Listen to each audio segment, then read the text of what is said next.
E aí, tudo bem? Já parou para pensar que às vezes um projeto que dá errado pode acabar revelando muito mais do que se ele tivesse sido um sucesso? Pois é, hoje a gente vai mergulhar na história de um projeto de um estudante de Harvard que quase sem querer acabou descobrindo uma verdade escondida sobre memória, sobre o que a gente considera como prova e sobre as histórias que os arquivos nem sempre contam de cara.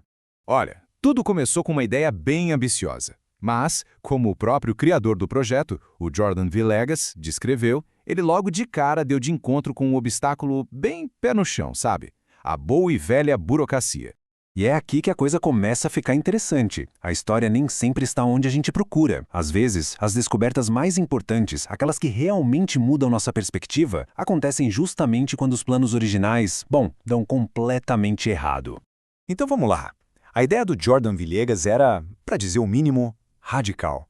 Ele queria usar a fachada de um prédio de Harvard como se fosse uma tela de cinema gigante. A ideia era projetar imagens históricas ali para forçar um diálogo sobre o passado da instituição. Um passado que muitas vezes é bem complexo e fica meio debaixo do tapete. O objetivo do Jordan era fazer as pessoas olharem além daquela arquitetura imponente e pensarem, ok, o que sustenta esses muros? Ele queria questionar como a antropologia, que era a área de estudo dele, categorizou pessoas no passado e como essas classificações antigas ainda ecoam nos corredores da universidade hoje em dia. Mas como a gente pode imaginar, uma visão tão ousada como a do Jordan logo ia encontrar a realidade batendo na porta? E que realidade?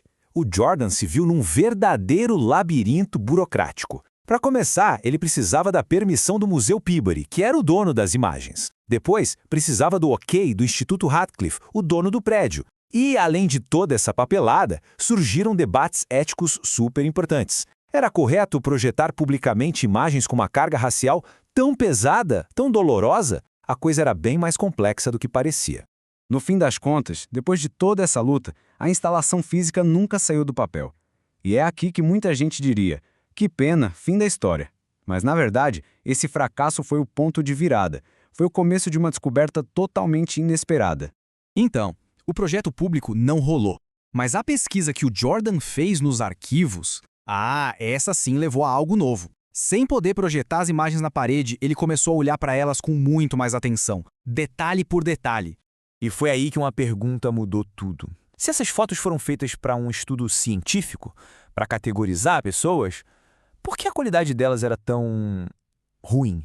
O Jordan descobriu que o fotógrafo da expedição, um tal de Walter Honeywell, estava basicamente aprendendo o serviço. Ou seja, ele era um amador. O contraste é gritante. De um lado, a gente tem as famosas fotos Zilli, feitas para o mesmo pesquisador, Louis Agassiz. Elas são super nítidas, quase clínicas, dá para ver cada detalhe. Do outro lado, as fotos da expedição ao Brasil. Elas são o completo oposto, borradas, fora de foco, mal enquadradas. Como documentos científicos, elas eram um desastre. E aqui está o pulo do gato. O fracasso técnico das fotos é exatamente o que as tornou tão ricas historicamente. Por serem mal feitas, elas acabaram capturando o ambiente ao redor. As roupas jogadas no chão, as sombras que mostram a hora do dia, uma sensação real do lugar. Coisas que um retrato perfeito e científico teria simplesmente apagado. E no meio dessa coleção de imagens tecnicamente imperfeitas, uma delas se destacava. Contava uma história completamente diferente. Era uma imagem que simplesmente quebrava o padrão de todas as outras. Essa foto em particular chamava muito a atenção.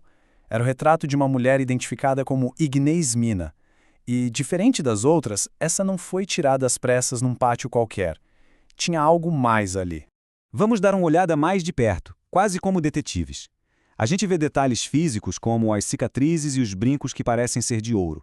O cenário é interno, mais controlado. A pose dela é deliberada. Mas o mais impressionante de tudo é o olhar. Um olhar direto, que transmite uma sensação de presença, de agência, que simplesmente não existe nas outras imagens. Mas aí vem o enigma. Apesar da força dessa imagem, a história dela está em pedaços. A gente não sabe quase nada sobre a Ignaz. O nome Mina pode se referir a um povo, a um lugar. Os registros se perderam com o tempo. O que nos resta é um retrato poderosíssimo, mas um mar de perguntas sem resposta. E é assim que a gente chega à conclusão de que o projeto original pode até ter fracassado, mas a pesquisa que ele provocou, essa sim, gerou um resultado totalmente inesperado e talvez muito mais valioso.